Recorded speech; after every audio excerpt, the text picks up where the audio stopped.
I had disliked a lot of things that he was saying, and how he was acting, being that, I'm a real individual.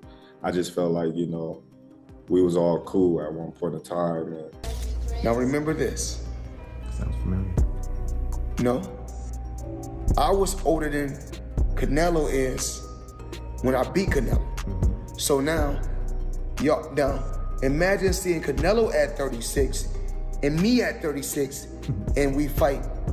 24 world champions, 5 divisions conquered, best defender of all time, right? Bud Crawford surpasses him in accolades because of the undisputed in 3 divisions. Both of them are fighters that fought great into their late 30s. However, Floyd has a deeper resume than Bud Crawford. Experts are weighing in on the upcoming Canelo Alvarez versus Terence Crawford showdown. Israel Madrimov believes that if the fight goes the full 12 rounds, Crawford holds the advantage thanks to his sharp power, high ring IQ, and ability to adapt under pressure. Still, Madrimov admits it's a tough call since Canelo's experience and natural size make the matchup challenging. He calls it a true 50-50 fight. If it goes 12 rounds, I think Crawford wins, he says. At 168 pounds, though, it's Canelo's territory. Canelo has better technique, but it's a 50-50 fight either way. Broadcast for Jake and Tyson, and some people like the likes of Carl Froch viewed that as an endorsement. Like, look, man, I'm just working. It's a big opportunity to be on Netflix. I didn't put the fight together. I'm not paying these guys. So, let's chill out. But all right, I'm not going to poo-poo this. I just don't know what CSI is. And the way it was presented made me think that there was like a secondary press release to come, that they'll be involved in like some sort of like virtual boxing thing. Like, it just didn't seem real. You know why it didn't seem real? I'll tell you why. There's no date attached to it. There's no venue attached to it. Forget rules, exhibition, not exhibition, weight. I mean, here's a guy who fought a heavyweight forget all that. These things can get figured out, the fine details. The fact that it was announced, why announce something with no date or location attached to it? What's the point? Unless you're just trying to get people excited and trying to get them, trying to get some investors or something like that. But maybe also testing the waters. If the response was overwhelmingly positive, maybe you go, okay, we move forward. If the response is muted or negative, maybe you go, okay, we're not going to actually do this. You lob it out there as a way to poll the public, and then make an adjustment. So you don't think it happens? I do not think it happens. I just don't think there will be enough interest. I know they have huge name value. There's zero after the last performance by Mike Tyson against Jake Paul. I don't think there's going to be interest in seeing Mike Tyson do that again. When talk of a Canelo Alvarez versus Terence Crawford clash first surfaced, most observers immediately leaned toward Canelo as the heavy favorite. The reasoning was simple. Canelo was long established in higher weight classes, while Crawford was just moving beyond welterweight. Showbiz the Adult captured this early perception, noting how one-sided it looked at first glance. But as training camp footage and images of Crawford began circulating, the narrative shifted. Crawford looked stronger, faster, and surprisingly well-adjusted to his new weight. Rather than appearing undersized, he seemed sharp and fully capable of carrying his skills set up a division. This turnaround shows how quickly boxing opinions change once... Canelo is a hell of a fighter. He's a hell of a fighter. And everyone is now saying that he's not the same fighter. He's not looking the same. Now remember this. Sounds familiar. No. I was older than Canelo is when I beat Canelo. So now, imagine seeing Canelo at 36 and me at 36 and we fight. And now what y'all gonna say, well, now he got what? I don't know how many fights he got. Rolly Romero represents the skeptics who insist weight cannot be ignored. His blunt take reflects a long-standing truth in boxing. Divisions exist to maintain fairness and protect fighters from overwhelming size gaps. Romero argues that no matter how skilled Crawford is, moving up so drastically is a dangerous gamble. History, he says, shows that fighters who climb too far past their natural weight often pay the price against naturally bigger men. To Romero, Crawford's brilliance at 147 does not guarantee success at 168, especially against Canelo, who has reigned reigned over super middleweight for years. You look at Floyd's record, right? Floyd's legacy is 50-0, 24 world champions, 5 divisions conquered, best defender of all time, right? Bud Crawford surpasses him in accolades because of the undisputed in 3 divisions. Both of them are fighters that fought great into their late 30s. However, Floyd has a deeper resume than Bud Crawford, but both of their best wins are Canelo Alvarez. Canelo was a younger, greener Canelo when Floyd beat him. Bud beat an older, slower, but more seasoned Canelo. Now, Bud's not going to surpass Floyd because of the record. He's not going to make 50-0. Bud has to separate himself. What he has to do is do something that Floyd didn't do. Take on the challenges that people are scared for you to take. Just that's what separates Leonard and Durant from the rest. If Bud Crawford beats David Benavidez, he will surpass Floyd Mayweather as far as on the all-time list. As of right now, if Bud Crawford retires, I would have him somewhere around the top 5, top 7. Bernard Hopkins is more than a respected analyst. He's a legend built on intelligence and longevity. So when he gives Crawford an 85% chance to win, it's staggering. Hopkins points to Crawford's cerebral style, patience, and tactical awareness as tools that could frustrate Canelo. He highlights Crawford's adaptability, his ability to switch stances and adjust mid-fight as the key to neutralizing Canelo's counters and pressure. Hopkins also knows from experience that physical disadvantages can be overcome with discipline and a strong game plan. By giving Crawford such high odds, Hopkins flips the narrative, framing the fight not as a climb uphill but as a chance to redefine greatness. Meanwhile, David Benavidez, who also competes at super middleweight, sees it differently, siding with Canelo due to the natural size difference. There's no way. Crawford just got the biggest win in his career and one of the biggest wins in history. He doesn't need to go out there and risk. Benavidez is too big, too strong.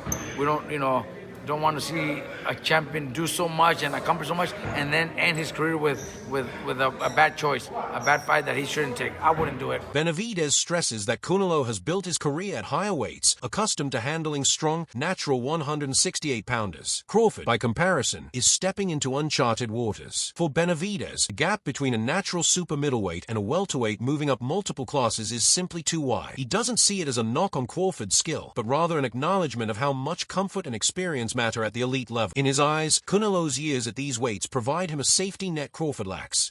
Canelo knocks him out in the first half of the fight because he couldn't handle the power. And obviously that proved not to be, or to be the case, that Crawford could definitely handle the power. Were you surprised that, it didn't look like, maybe once or twice it looked like maybe Crawford felt it, but never in any kind of real trouble? Yeah, I don't think that Canelo really hit him. I mean, he hit him a couple times clean, but Crawford, Crawford's a big guy too. Crawford took it like it was nothing. And he hit Canelo a few times. And Canelo took it as well. So basically, at the end of the day, they both took, decent shots from each other. But Crawford just didn't get hit as much as Canelo did. Do you think that was, a case of, you can't, Canelo's a guy that's not out there throwing huge combinations. Like he's, more of a, punch at a time kind of guy, and that's not going to work against someone as slick and talented as Bud Crawford. Yeah, I agree. Basically, Canelo was looking for just one big shot, trying to land a big shot on Crawford, but Crawford wasn't having it. And Crawford at times would say, I guess he would say to himself, I need to, do a little more work. And it seemed like he just did that, and he would let his hands go. Tim Bradley takes the opposite view. He sees Crawford as the superior technician, capable of outthinking and outmaneuvering Canelo. Bradley highlights Crawford's unmatched ability to adjust mid-fight, a trait that has allowed him to dominate across divisions with little trouble. He argues that Canelo's slower pace and reliance on timing could be exposed by Crawford's versatility. Bradley is direct. He believes Crawford's ring IQ and precision will be too much for Canelo. For him, this isn't just speculation. It's a prediction grounded in Crawford's consistent dominance through adaptability. Is Floyd Mayweather top 5? No, not in my book. No, not even top 10. Maybe top 10 in my book, yeah, but not top 5. 10. He's maybe top 10, but not top 5. Floyd can fight. Don't get it wrong. Floyd can fight. But here's what my problem is. Well, I understand. I know you're a Floyd fan. Yeah. But here's my problem. Who did Floyd fight that was on his level when he fought him? Only Canelo. That's it. Don't give me that stuff about the other guy that was going to prison. He know he's going to prison when he get through. And then to take it even further. He fought Cotto. Cotto was not on his level. Wait. See, stop. Let me finish first. Cotto. You asked me a question. Cotto already was done. And Cotto an all-time great? No. Cotto's all-time Puerto Rican great. Cotto's not an all-time great in boxing. I agree with you. He's an all-time Puerto Rican great. I All agree right, with so that's not a great fight. That's not on your level. Pacquiao, you waited till Pacquiao got knocked out by Marquez before you fought him. If you'd have fought him 4 years ago, it'd have been something. Because both of y'all were here. We'd have found out who the best was. You waited till Marquez knocked him out, now you fought him. If I wait till somebody beat James Toney before I fight him, do I get credit for being the greatest fighter of all time because I beat James Toney? No, you don't. No, I don't. So my point is, you didn't do it the right way. You know that. Who else did you fight besides them? Best two names you can pull up besides Canelo. What I'm saying is that who do you think around that time would have even beaten Floyd that he didn't fight? So my point is, I'm not gonna say who. Because I can't name a person. I'm not gonna say who would have beat Floyd. Like I said, I'm just saying Floyd never fought nobody that was of his equal. He didn't fight a James Toney. He didn't go looking for a James Toney. Brian Bomack McIntyre, Crawford's longtime trainer, brushes aside concerns about the size gap. He argues that while Canelo has fought at higher weights, he is not an overwhelmingly large super middleweight compared to others in the division. Bomack sees Canelo as more compact, relying on strength and technique rather than sheer size. From this view, the weight difference between Crawford and Canelo is not as decisive as critics claim. His confidence comes from first-hand knowledge of Crawford's conditioning and preparation. Having overseen countless sparring sessions, Bomack insists Crawford has the physical tools to handle whatever Canelo brings. His belief is rooted not in bravado, but in years of guiding Crawford through challenges many thought he couldn't overcome. Terence Crawford versus Floyd Mayweather Jr. Who wins this fight? I'm going with Terence Crawford, and I don't think that's unpopular or crazy to say. I think most people will agree with me. I understand Floyd Mayweather has a lot of fans out there, but the truth is, as great as Floyd Mayweather is, Terence Crawford is one of one. And I say that because who else has knockout power in both hands, is able to switch stances between orthodox and southpaw so seamlessly while having great footwork? It's not like Terence Crawford is some stationary target or a flat-footed fighter that's going to be chasing Floyd around. Terence Crawford knows how to cut the ring off. He has tremendous ring IQ. And not only is he a great boxer, but he's a great fighter. He'll be able to make it dirty. If he is on the inside with Floyd, that power will carry him far. And I just don't see how Floyd will be able to beat a Terence Crawford. I really don't see it. I understand Floyd's defense is incredible, but he is smaller than Terence Crawford. Terence Crawford would have a significant reach advantage on Floyd Mayweather. I believe Terence Crawford would also be taller than Floyd Mayweather, as well as all the skillful and technical aspects of what I just laid out prior. So I don't understand how anybody could pick Floyd Mayweather to beat Terence Crawford. Styles make fights, and I believe Terence has the style to beat one Floyd Mayweather. Let me know what you think in the comments below. Whether you agree or disagree, it doesn't matter.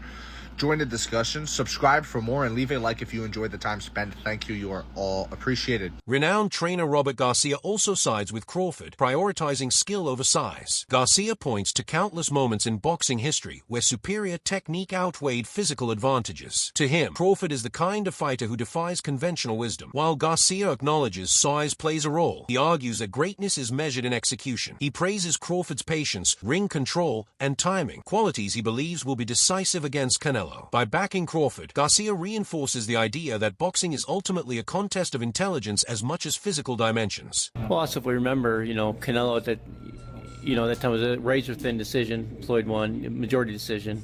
C.J. Ross had it with what a lot of people had as a draw. And then the other two judges scored it for Floyd, of course. And that was a Floyd at the top of his game with a very green Canelo with very little experience, and he still took him, into deep waters. So Yeah. What was Canelo? What, 20-something? 20 what? 23? 25? yeah, he was. Very, very young in the game, obviously. Very young. He had more fights than Floyd, and he lost. Yeah, to but a man that was 30-something years old, 36. But Floyd was clearly at the top of his career, and Canelo had fought a lot of people, but he. How you at the top of your career in your prime? You in your prime? You ain't in your prime when you're at 36. That's not your prime. Did he lose? 20s. I mean, Your prime is in your 20s. it's different for different people. Yeah, okay. Well, so, and that's why Canelo is saying what he's saying. I mean, don't you? I To mean, make himself look like he did something great.